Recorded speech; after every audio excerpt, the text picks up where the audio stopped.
अगर सोचिए अडानी दिवालिया हो गया तो भारत पर क्या असर पड़ेगा। दोस्तों, अडानी पर हिंडनबर्ग ने जो आरोप लगाए थे उसे दोहराने की कोई जरूरत नहीं है, क्योंकि अब तो वो सभी आरोप भारतीयों की उंगलियों पर रटते होंगे। अडानी दुनिया के सबसे अमीर व्यक्तियों की लिस्ट में लुढ़क कर 38वें स्थान पर गिर गए हैं और अभी तक इनके ऊपर उठने के आसार दूर दूर तक नजर नहीं आ रहे। लगता है जैसे अडानी का अब दिवालिया निकल नहीं वाला है, लेकिन इस बार इस इंडियन बिजनेसमैन का दिवालिया अगर निकला तो नुकसान केवल इस बिजनेस हाउस या इस बिजनेसमैन को नहीं होगा, बल्कि इसका खामियाजा क्या वाकई भारत को भी उठाना पड़ सकता है। बड़ा सवाल है भारत में फैले इसकी सर्विसेज पर क्या भारत निर्भर हो गया है? क्या अब वापस जाना मुमकिन नहीं है? इतना निर्भर है भारत कि अगर अडानी का दिवालिया निकला तो भारत विकास के मामले में एक दशक पीछे पहुंच जाएगा। ऐसी बातें तो की जा रही है, क्या है इस तथ्य के पीछे की सच्चाई? और दुनिया के लिए मैन्युफैक्चरिंग हब बनने का भारत का सपना कई साल पीछे जा गिरेगा अगर अडानी दिवालिया होगा। क्या ये वाकई सच है? भारत पर इसका असर बहुत बुरा पड़ेगा। और यहाँ हम बात अडानी के पैसे की नहीं, उसकी कैपेसिटी की कर रहे हैं। चलिए आपको बता दें कि अगर अडानी दिवालिया हुआ तो भारत पर उसका क्या असर होगा। कैसे भारत के कई सपने टूट कर बिखर जाएंगे और कैसे भारत चला जाएगा लगभग 10 साल पीछे, या फिर ऐसा कुछ भी नहीं होगा। दोनों ही परिस्थितियों में आज समझते हैं क्या है कहानी। दोस्तों, क्या आपको पता है अडानी फिलहाल क्या क्या ओन करता है? भारत के 60 बड़े एयरपोर्ट्स, 13 बड़े पोर्ट्स यानी कि बंदरगाह, अडानी इलेक्ट्रिसिटी बिजली का काम भी कर रहा है अडानी, जो भारत की लार्जेस्ट प्राइवेट पावर कंपनी यानी कि सरकारी जो बिजली बनाई जाती है वो तो है, पर प्राइवेट सेक्टर में सबसे बड़ी जो बिजली सप्लायर कंपनी है वो अडानी है। Solar power plants, gas plant, यूँ समझ लीजिए कि ये तो बस ट्रेलर है, पूरी पिक्चर तो अभी बाकी है। अगर अडानी डूब गया तो ये सारी चीजें डूब जाएंगी। एयरपोर्ट, बंदरगाह, बिजली का production, solar power plant, gas plant सब ठप पड़ जाएगा, डूब जाएगा। भारत में solar PV module manufacturing, water infrastructure, data centre, agri output storage and distribution, defence and aerospace, bunkering, rail and metro infrastructure, real estate, financial services, oil exploration, petrochemicals और cement products, इन सब क्षेत्रों में अडानी ने पैसा जमकर लगाया हुआ है। अडानी केवल पैसा नहीं लगा रहा इन क्षेत्रों को डेवलप करने में, बल्कि अपनी कंपनी के जरिए एक मैकेनिज्म प्रोवाइड करता है इन क्षेत्रों को डेवलप करने के लिए। पिछले 2 दशक से गौतम अडानी प्रधानमंत्री नरेंद्र मोदी के खास रहे हैं और भारत के मेड इन इंडिया के सपने को साकार करने में अपना खास योगदान दे रहे हैं।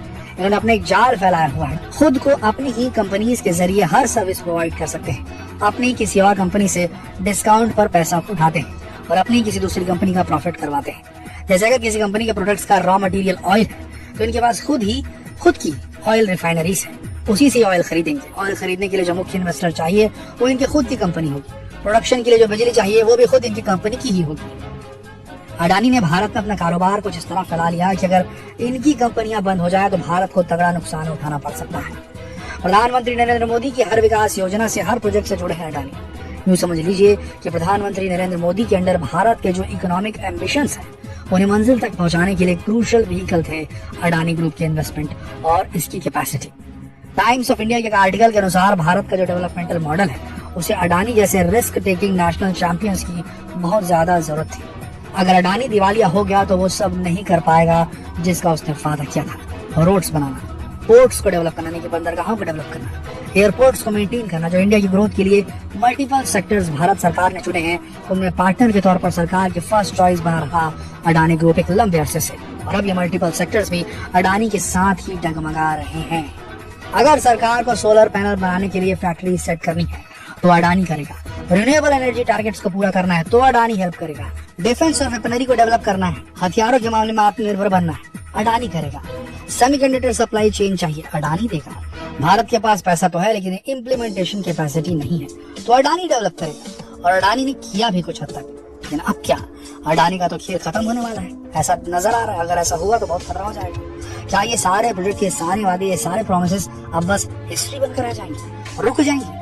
अनफॉर्चुनेटली इसका जवाब है कुछ हद तक हाँ, काफी हद तक ये रुक जाएंगे। दोस्तों, सरकार के पास पैसा कहाँ से आ रहा है वो मैटर नहीं करता, लेकिन पैसा कैसे खर्च हो रहा है ये मैटर करता है इंडिया की ग्रोथ के लिए। और ये पैसा स्पेंड करने के लिए जो इंफ्रास्ट्रक्चर चाहिए, जो चेन चाहिए, जो कैपेसिटी चाहिए, वो एक बहुत बड़े दर्जे पर प्रोवाइड कर रहा था अडानी। और ऐसे कई प्रोजेक्ट्स हैं जिनके लिए ये सब अडानी प्रोवाइड करने वाला था और वो प्रोजेक्ट्स अभी शुरू भी नहीं हुए।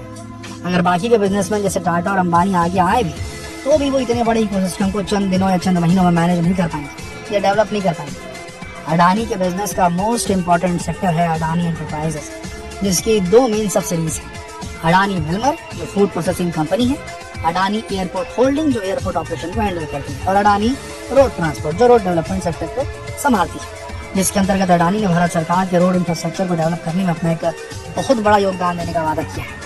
इसके अलावा जो बहुत क्रूशल बिजनेस है अडानी का, जो साथ में भारत के लिए भी क्रूशल है, वो है अडानी ग्रीन एनर्जी। इसके अंदर विंड एनर्जी और सोलर पावर प्लांट्स आते हैं। सबसे ज्यादा शौक तो आपको ये सुनकर लगेगा कि अडानी ग्रीन एनर्जी दुनिया का सबसे बड़ा सोलर पावर डेवलपर बन चुका है, और भारत अडानी ग्रीन एनर्जी के दिवालिये को अफोर्ड नहीं कर सकता। अडानी ग्रीन एनर्जी में हाल ही में ऐड हुई है subsidies Adani renewable energy 36, Adani renewable energy 40 limited और अडानी रिन्यूएबल एनर्जी 47 लिमिटेड। इसके अलावा अडानी पोर्ट्स एंड SEZ यानी कि APSEZ जो पोर्टिंग बिजनेस में कितनी अहम भूमिका अदा कर रही है, ये शायद आपको जानकारी नहीं होगी। ये भारत के लार्जेस्ट प्राइवेट पोर्ट कंपनी है और इंडिया का लार्जेस्ट स्पेशल इकोनॉमिक जोन है। इसके अंतर्गत Mundra port, Dahej port, Hazira port, Gujarat port, Dhamra port, Odisha port, Kattupalli, Tamil Nadu, Vizhinjam और केरला में 10 पोर्ट्स और टर्मिनल आते हैं। इनमें से मुंद्रा पोर्ट सबसे बड़ा है। APSEZ के ऑपरेशंस में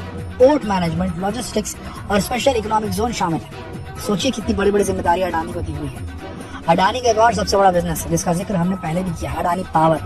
ये कितना बड़ा होगा इसका अंदाजा आप इसी बात से लगा लीजिए।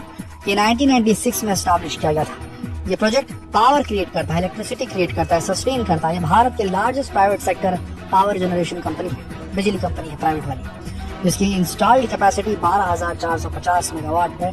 अडानी दिवालिया हुआ तो 12,450 मेगावाट की आपूर्ति कौन करेगा देश में? लाइट बिल होनी शुरू हो जाएगी क्या? सोचिए सर, पूरे भारत में इसके 4 थर्मल पावर प्रोजेक्ट्स हैं। इतनी बड़ी पावर जनरेशन कंपनी जब बंद हो जाएगी तो बाकी की प्राइवेट और पब्लिक पावर जनरेशन कंपनीज पर बोझ कितना ज्यादा बढ़ जाएगा, वो भी अचानक से।